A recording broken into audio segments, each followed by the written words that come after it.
Hey guys, welcome back to In the Bathroom, where we have Tragic Melody, your favorite. Bathroom, who's always in the bathroom.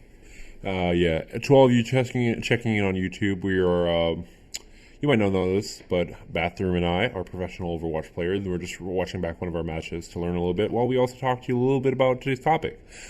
Before we get started, make sure to wash your hands, flush, and scrub thoroughly in that order. Bathroom, what's the soap flavor of the day? Today's flavor of the soap flavor of the day, is cheeseburger flavor. Cheeseburger. Are we talking about German or American? We're talking about the mashed potatoes. We're talking about the bun. We're talking about potato buns. We're talking about the cheese, pickles, onions. What are you, a fucking communist? American potatoes. burger. Jesus, fuck, man. All right, so I mean, I like burgers, but it's kind of cruel of you to do so. So tragic, or I'm tragic, but and so is my life. But so, what do you want to talk about today? Today we are going to talk about a topic that has been in the news for quite some time now. Well, for those who are following the ongoing conflict in the Ukraine, Please stop talking like that. allegations of war crimes on behalf of Russia have been allocated, and Alligator. But no, okay. So let's run back a little bit. Bathroom. What's your background with war crimes, law, and stuff like that? virtually zero. But No, like okay. So Are you talking about- what was your university degree?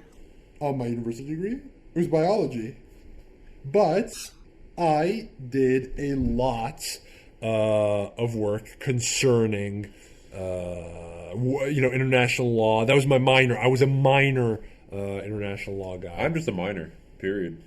And that's why I have you on my podcast. And that's why you're in my basement. Sir, please stop And that's touching why me. I'm touching you. Sir, please stop touching me. Please stop touching me. That was a joke. That was my no-no swear. Anyway. That was a so joke. you have a little bit of a background in international law as well, understanding law and things like that, whereas I just have a background in breaking the laws. I mean, you got your degree from YouTube University, so it's like... First of all, it was from YouPorn University. Thank you very much. YouPorn is good. Anyway, so continuing on with our diatribes. So what's going on in Ukraine? Well, Ukraine, it's an ongoing conflict, ongoing war, I should say. Ukrainians have been taking back land, and Putin has to resort to killing civilians and destroying infrastructure and bombing hospitals and schools and whatever Putler does. So isn't that a war crime though? Because I know that. Okay, so let's play a game called "How Many War Crimes Does Tragic Know?" And then we'll play another game called "How Many War Crimes Has Tragic Done?"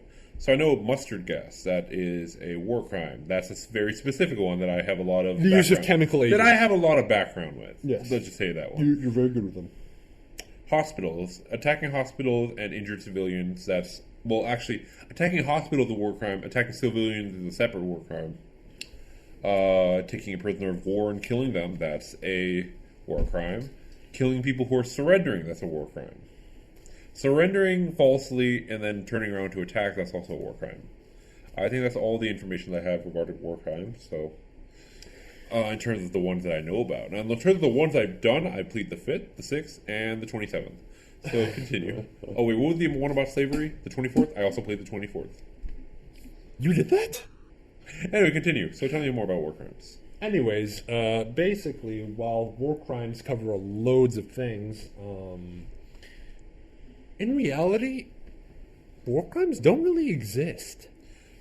You know, we'll dive back into that, but after a quick word from our sponsors. And we're back. Yeah, we're back. I hope you guys enjoyed the sponsor that we're talking to. Yeah, I promise you had nothing to do with war crimes.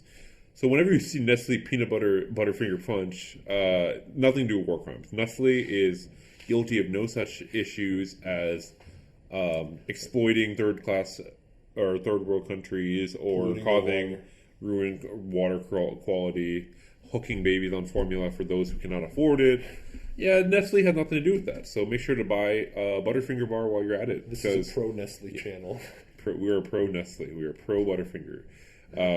Which is also funny enough with the Houston Outlaws sponsor is for our Overwatch League. So make sure you use our discount code HO ho, ho, ho this Christmas break to get some 30% off of Butterfingers. I like how I said we went to ad breaks and we just went into another ad break as part of our channel.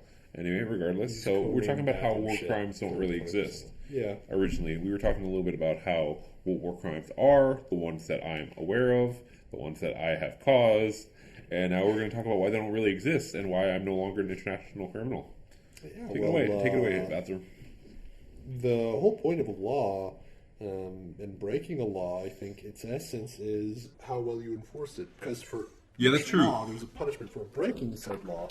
That's kind of why like underage drinking is illegal, but it's very rampant, especially in college. It's arguably expected that when you're in college you're going to drink underage because the enforcement is like it's not. I mean, there's obviously been some enforcement, but on college campuses especially, it's well understood that that's something that happens. So the enforcement of breaking the law won't make you a criminal, even though we're all criminals here. Let's be honest. Yeah, of course.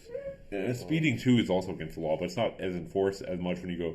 Did you know that like even if you go 1 mile per hour above the speed limit, you're breaking the law? But it's not enforced because it's understood that that's like that's a little ridiculous. Wait, I thought you could go 5 over the limit legally. No, you can't. It's like even 1 over the speed limit technically is against the law there, but it's just the enforcement is so low. Yeah, so because it's just like not worth it for them. Yeah, of course they're not going to catch every person who goes. Yeah, because there's the legislative part where laws are what they are, but then there's the enforcement. It's like how important is it really? Yeah. Anyways, yeah. So back to the enforcement of international laws and war crimes, and I'm still in the United States. I'm still living a free man. Benefit of low enforcement. But let's continue with that. Yeah, I mean, you said it best yourself. There's certain laws that can't be really enforced. But I think with the case of underage drinking and going 1 mile over the speed limit, the difference with the war crimes is that war crimes are a bad thing. Underage drinking is a bad thing, but it's we can't say that a country is expected to commit a war crime like we say a college student is expected to drink sooner or later. I mean, when my kids are getting older, I'm going to teach them how to commit war crimes. Well, that's just you because you're a sick fuck. I'm sick, and I fuck. I'm not a sick fuck. There's a difference. I beg to differ. Regardless, the point being... Bulletproof Riz, that's all I gotta say. Anyway, keep it continuing. Bulletproof Riz. What's with this Riz mean, by the way? Bulletproof Riz. What does Riz mean? I'm bulletproof. And what's Riz? Don't worry about it. Continue. For those who know what Riz is, please put in the comments below. For those who know what Riz is, don't put in the comments below. I am not going on Urban Dictionary to find the definition of Riz. Bathroom already doesn't need to worry about what Riz is. Is that a man? Say that more. Shut up. Keep it continue. Anyways, the point being this, war crimes can't be enforced, but they're bad anyways. Everyone knows a war crime is bad. Bombing a hospital or an orphanage. Not necessarily, because you have to know what they are to know they're bad. For instance, so there's the reason that a lot of army bases has hospital med bay on it, because if you attack an entire army base, you're attacking a hospital and you're guilty of a war crime. However, if you're in an enemy combative situation, and that is the enemy, and you're attacking a hospital, is it truly a war crime, or is it just part of conflict? That's why there's a little bit of, I'm not going to say there's a little bit of leeway, because I'm not the one making the rules, but there is a little bit of a understanding for how war crimes can, not necessarily, it can be a little bit less problematic and evil than it can be sound to be. I mean, you say war crime, it sounds like, whoa, not war is scary, and then you add in crime, which is like criminal things, like all the things society doesn't like. Okay, Dick Cheney. So you think it's just a problem of like the word itself? You want to call it conflict no-nos or something? Conflict no-no. Hey, so I went to school today, and then they were doing some conflict no-nos. Yeah. Then they brought the AK-47, and they forgot to leave it in their lockers. That's a conflict no-no. Yeah, exactly. I mean, look, war crimes are bad. Simple as. There's no ands, ifs, or buts. I mean, so it's underage drinking, but then obviously it's like... So tell me with the underage drinking. Listen, it's not the same. I'm an alcoholic. Picking up a beer, we rob you.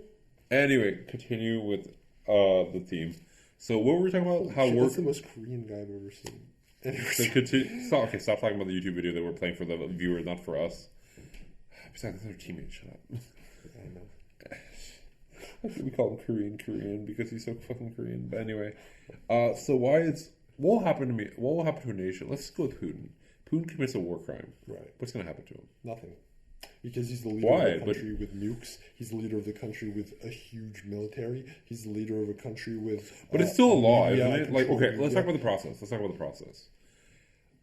What is the process? Putin Putin pulls out a pipe bomb. He throws it into John Hopkins hospital. Putin himself. Okay, maybe we Putin, should. The individual, the man, picks out a pipe bomb and throws it in a hospital. Like he goes down. Putin goes into South Korea, throws the pipe bomb. What's happening to him? It's a war crime.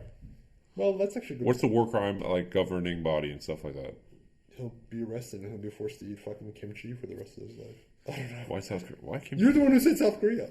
But no. Like seriously, what happens to those who commit war crimes? What is the really big issue with war crimes? Like, what's deterrent? What's the deterrent? A deterrent is something that prevents another country from acting upon another country because the other country has something that makes it unable to act upon another country or unwilling to act upon the other country. But the question being like, okay, so would you bomb a country with a nuke if you didn't have any? it's probably, preemptive strike, if you know what I mean. Yeah, but then they should have sent 2 nukes. Your shit is flat. What do you think this is, Top Gun? You just go in, over the gorge, bomb those people, and that's it? Spoiler alert for if you haven't seen Top Gun Maverick. But anyway, regardless. Oh yeah, we watched that together. Yeah, we did. We were in theaters. Yeah. So, but the thing being, we just clap butts. Anyway, the thing being, but seriously, what is like preventing? So, is war crime really just a construct? Like, Yeah, it's like saying, hey, you're not allowed to do this unless you are the big brother or sister of another place. It's like I felt like a metaphor. If you're the big brother, everyone knows who you are. You strong arm people. If you commit a war crime, no one could really do anything because you're so huge. But if some war crime's done to you, also it doesn't really matter because it's just so small compared to like the big nation. It's basically like insignificant. Like you need war crimes just to stand out, but nothing really happens to you because it's just like kind of like leveling the playing field. Basically, yeah. And then you have the little sister nation where it's like you commit a war crime against them, you get the full wrath of the UN and all the other countries. But if they commit a war crime, nothing really happens because of their affiliations. It's really a middle child situation where you have to worry where like you don't have enough power to scare people from not attacking you. However, if you attack people, you get the full wrath. So you're like really messed up. Like let's talk about Syria. Syria doesn't have nukes, so it doesn't really have as much power to really defend itself, nor does it have enough power to threaten other countries, and they're kind of bossed around. Yeah. It's really on the goodwill of other countries and good faith actors that prevent them from being like Russia. Yeah, like Russia. So would you say that Russia is kind of necessary to protect, because even though they're not our allies, they do. There is a need for some allies to exist for countries that just can't. Oh yeah, for sure. I mean, think about it. Russia is not perturbed or deterred from allying or helping countries that are not ideologically congruent with the United States or the Greater West. I mean, you made a perfect example, Syria. Syria is super anti-Western by every stretch of the imagination, but that doesn't seem to bother Russia. But they let women drive now. Yeah. As long as the car is covered in a tent. As long as they were the car worker. Honestly, dude, I mean, letting women drive is a really bad idea, but that's another podcast. Okay, we're gonna That's another day for another podcast. We're gonna ignore that, and we're gonna continue. I am a feminist. You are. I didn't know you were gay. Continuing on. The point is, Russia provides safety and security to countries that, let's just say, are ideologically dissimilar to the United States. Russia, Turkey, Iran, these are all relatively powerful countries who can provide that safety and security to the countries in, sub-Saharan Africa or in the Middle East or the Levant or whatever. And what's the Levant? I don't know what that Levant is like that region. Oh, French. Yeah, you could say this, but it's like Lebanon, Syria, Jordan, Palestine. The problem areas. When we as an American, we see people from that area, we point them out and we say, "Get out of our goddamn country." That's him, officer. That's him, officer. However, I mean, I guess it's a little bit like in Star Wars, where it said the dark side needs the light side. Regardless of how we feel about the countries, they do need a little bit of their own protection. Russia is a necessary evil to us to be the balancing force against us. Yeah. Because, like, I'm American, fully blooded, fully raised hound dog. Hound dog? I don't know. I was thinking of Elvis Presley for some reason. But I think it's also important for the United States to be kept in check because it's not just us that exists in this world. It's other nations. Yeah. But, being the most powerful country in the world kind of makes Comes it with its own difficult benefits, to yeah. see. I mean, we have Overwatch. We have Overwatch, yeah. But Oh God, there's gonna be an entire podcast about me complaining about Overwatch too, but that's a podcast for another day. Anyway, thank you for tuning in with us. Oh, we're ending it now? You have more to say? Well, I just wanted to say war crimes don't exist. Commit war crimes. Do as much as you can. Bathroom also wants to say that Kanye did nothing wrong. Okay, well, I didn't want to go that far. Okay. Bathroom's favorite thing about Kanye is that one song that he did. No, he said, here's the internal monologue of a Bathroom. I am Adolf Hitler, leader of the Third Reich. Little known fact, I also own this mic. That's honestly what Bathroom is, to its core. Anyway, thank you for tuning in with us. We love you. We'll see you again. Make sure to flush, wash your hands, wash your face, scrub really well. And yeah, we'll see you next time.